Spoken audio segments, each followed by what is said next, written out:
안녕하세요. 계시록 22장 18절로 21절 말씀 보시겠습니다. 내가 이 두루마리의 예언의 말씀을 듣는 모든 사람에게 증언하노니 만일 누구든지 이것들 위에 더하면 하나님이 이 두루마리에 기록된 재앙들을 그에게 더할 것이요. 만일 누구든지 이 두루마리의 예언의 말씀에 제하여 버리면 하나님이 이 두루마리에 기록된 생명나무와 및 거룩한 성에 참여함으로 제하여 버리리라. 이것들을 증언하시니가 이르시되 내가 진실로 속히 오리라 하시거늘 아멘. 주 예수여 오시옵소서. 주 예수의 은혜가 모든 자들에게 있을지어다. 아멘. 이 시간에는 계시록 강의 마지막 시간으로 마라나타라는 제목으로 계시록의 마지막 부분에 대하여 말씀드리고자 합니다. 성경에서 마라나타라는 하는 용어는 고린도전서 16장 22절에 단 한 번 쓰였습니다. 이것은 본래는 아람어로 기도문에 쓰인 것으로 헬라어로 표기한 것이 마라나타입니다. 이 용어는 초기 기독교의 가르침이 담고 있는 디다케의 예식문에서도 발견하되 주께서 임하시느니라 혹은 우리 주여 오소서라는 의미입니다. 그동안 2년에 걸쳐 계시록을 강해했는데 인내심 가지고 들어주셔서 감사합니다.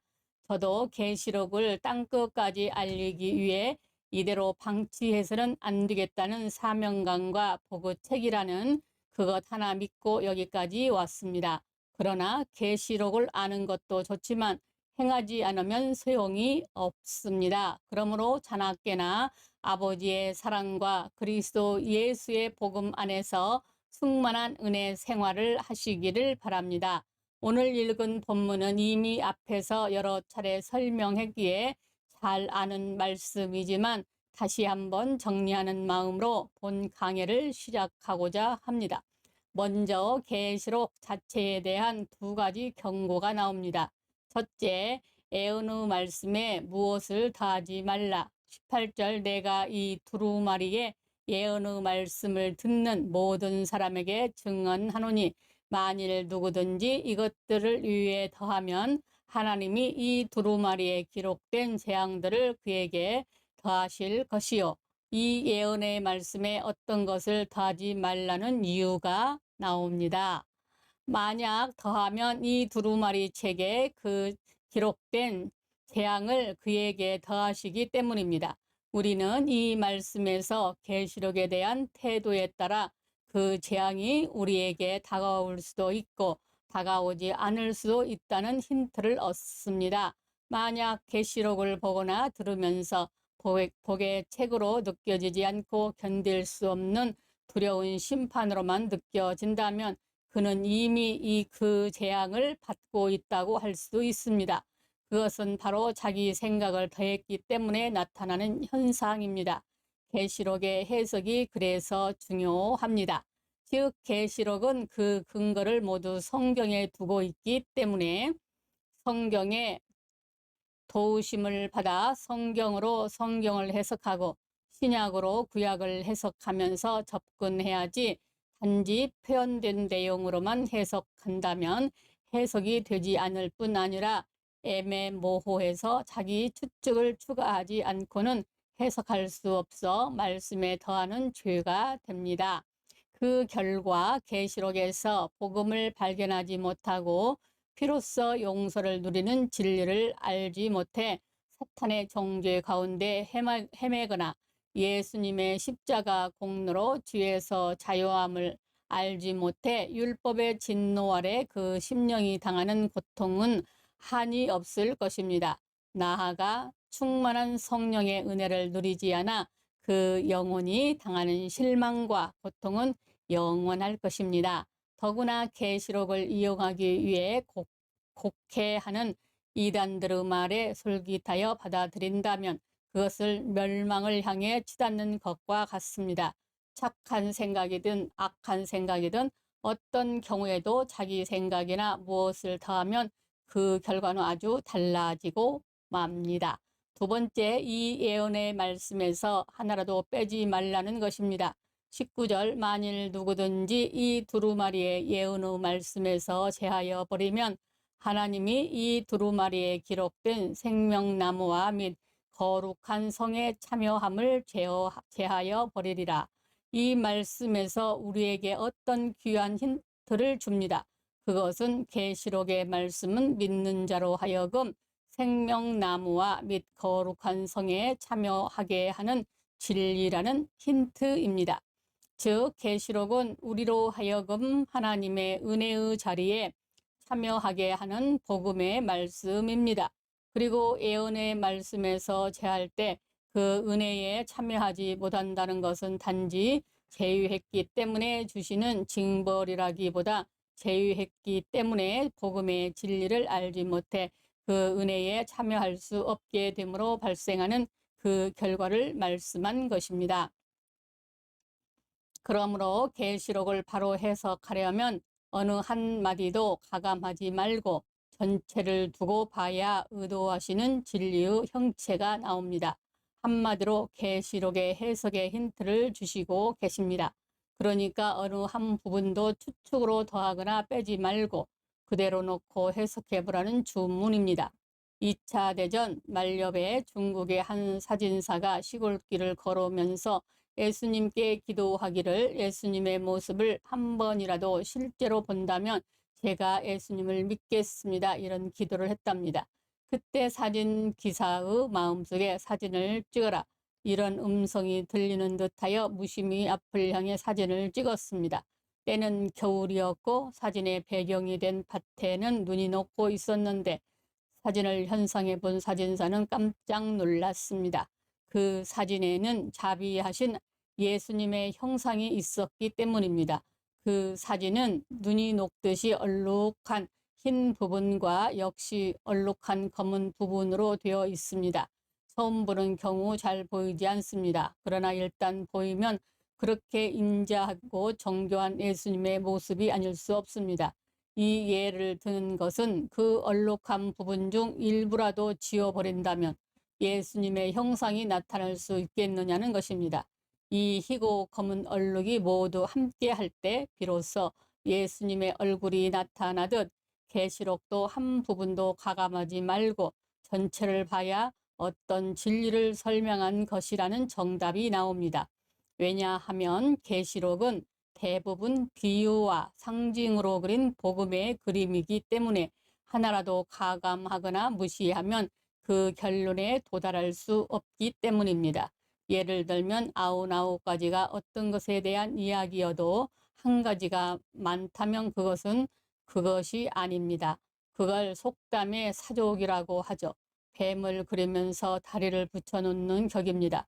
그와 같이 99가지가 그러하여도 딱 한 가지가 부족하면 그 역시 그것은 아닙니다. 이처럼 어느 것 하나라도 더하거나 빼면 복음의 결론이 나올 수 없고 복음을 말하더라도 정확한 진리를 말할 수 없고 자기만의 추측에 빠져 잘못된 결과를 도출하게 됩니다. 그 결과 계시록 안에서 참된 은혜의 진리를 교훈받지 못하고 도리어 잘못된 추측으로 계시록 때문에 당하는 온갖 혼란과 환란에 휘말리고 맙니다. 그러나 계시록을 가감하지 않고 그대로 두고 볼 때 거기서 복음의 그림을 볼 수밖에 없고 따라서 하늘을 가는 밝은 길을 걸어가게 됩니다. 비록 계시록을 천독만독했다 해도 그 의미를 알지 못하면 어떻게 거기서 은혜를 받고 그 풍성한 삶을 누릴 수 있겠습니까? 본문이 어느 부분이라도 가감하는 일이 없기를 바랍니다. 그 다음 계시록 후 최종 메시지 역시 두 가지입니다. 첫째, 내가 진실로 속히 오리라. 20절, 이것들을 증거하시니가 가라사대 내가 진실로 속히 오리라 하시거늘 아멘. 주 예수여 오시옵소서.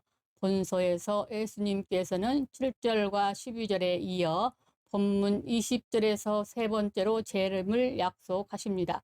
이 세 번의 약속은 역시 더할 수 없는 강조를 의미합니다. 이 부분에서 사람들은 천국이 얼마나 멀기에 2000년이 지나가도록 예수님께서 오시는데 그토록 오래 걸리는가 반문합니다. 예수님은 전지전능하시고 시공을 초월하신 무소부재하신 하나님이시고 거짓말하지 않으시는 분이신데 이렇게 오지 않으시냐는 것입니다. 그러나 이미 알려드렸듯이 속히 오리라는 말씀은 원문상 미래형이 아닌 현재형입니다. 그러니까 지금 오시고 계신 것입니다. 많은 오해를 속히 오리라는 현재형의 의미를 이해하지 못해서 온 것입니다. 즉 예수님은 오순절에 성령으로 임하셨고 또 계속하여 성령 안에서 임하고 계시며 그리고 장차 온전히 영광 중에 재림하실 것입니다. 이렇게 성도들의 부르짖음을 응답하여 임하시면 지금도 죽어가는 많은 영혼들을 살리시고 변화시켜 하나님의 온전한 백성으로 만드시면서 온전한 구원을 얻도록 지금도 성령으로 임하시고 계십니다. 우리가 예수님 모시고 구원을 받는 것도 예수님께서 우리에게 오셨기 때문입니다.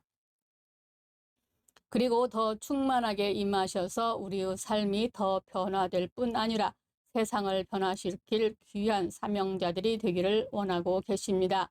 절망에 빠진 우리 인간들에게 주님의 오심 말고는 답이 없습니다. 죄악으로 가득한 이 땅 위에 주님만이 그 해결자이십니다. 그러므로 내가 속히 오리라는 말씀은 복음 중에 복음입니다. 두 번째, 계시록의 두 번째 메시지는 주님의 오심을 기도해야 합니다. 20절, 이것들을 증거하시니가 가라사대 내가 진실로 속히 오리라 하시거늘 아멘 주 예수여 오시옵소서 하고 기도했습니다. 초대교회에서 아람어로 마라나타, 즉 아멘 주 예수여 오시옵소서가 성찬 예식 때 드리는 공식 기도문이었습니다. 그만큼 그들은 금방이라도 주님이 오시기를 고대하는 마음이었습니다.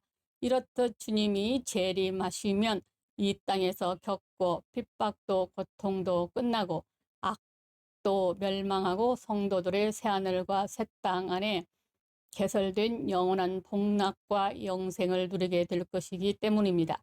이처럼 지금 이 순간에도 주님께서 성령으로 더욱 충만하게 임하시기를 갈망하시기 바랍니다. 주님이 오실 때 그냥 오시지 않습니다. 그래서 베드로전서 1장 13절에 그러므로 너희 마음의 허리를 동이고 근신하여 예수 그리스도께서 나타나실 때에 너희에게 가져다 주실 은혜를 온전히 바랄지어다 했습니다. 이것을 알지 못한 사람들은 재림 갈망이 아니라 재림 공포증에 빠져 주님 빨리 오지 마시기를 갈망하는 이상한 기도를 드리고 있습니다.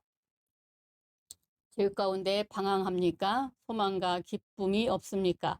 응답과 부흥이 필요합니까? 주님이 임하셔야 답이 나옵니다. 이제는 은혜의 삶에도 눈을 들여야 합니다. 그러므로 요한과 같이 우리도 담대하여 아멘 주 예수여 오시옵소서 하며 기도할 수 있기를 바랍니다. 마지막으로 계시록은 요한의 축도로 맞춰집니다. 21절 주 예수의 은혜가 모든 자들에게 있을지어다. 아멘. 이 축도에서 은혜로 충만하기를 소원하는 요한의 갈망을 봅니다. 그러므로 주님의 내주하심과 신부의 칭호에 만족하지 말고 그의 충만하신 임재를 날마다 누리며 살아가시기 바랍니다. 사랑하는 성도 여러분, 예수님 없는 구원도 은혜의 잔치도 없습니다. 우리 주님이 오셔야 계시록의 모든 말씀이 우리에게 현실화됩니다. 그러므로 우리 모두 하나님을 경외하고 예수님의 오심을 사모함으로 성령의 은혜 가운데 복음의 온전한 은혜를 다 누리시고 하나님께서 쓰시는 사명자로 온전히 쓰임받는 가장 복된 성도들이 다 되시기 바랍니다. 감사합니다. 우리 주 예수 그리스도의 이름으로 사랑하고 축복합니다. 하나님 아버지, 계시록의 말씀을 듣는 아버지의 자녀들에게 복 주시옵소서. 아멘.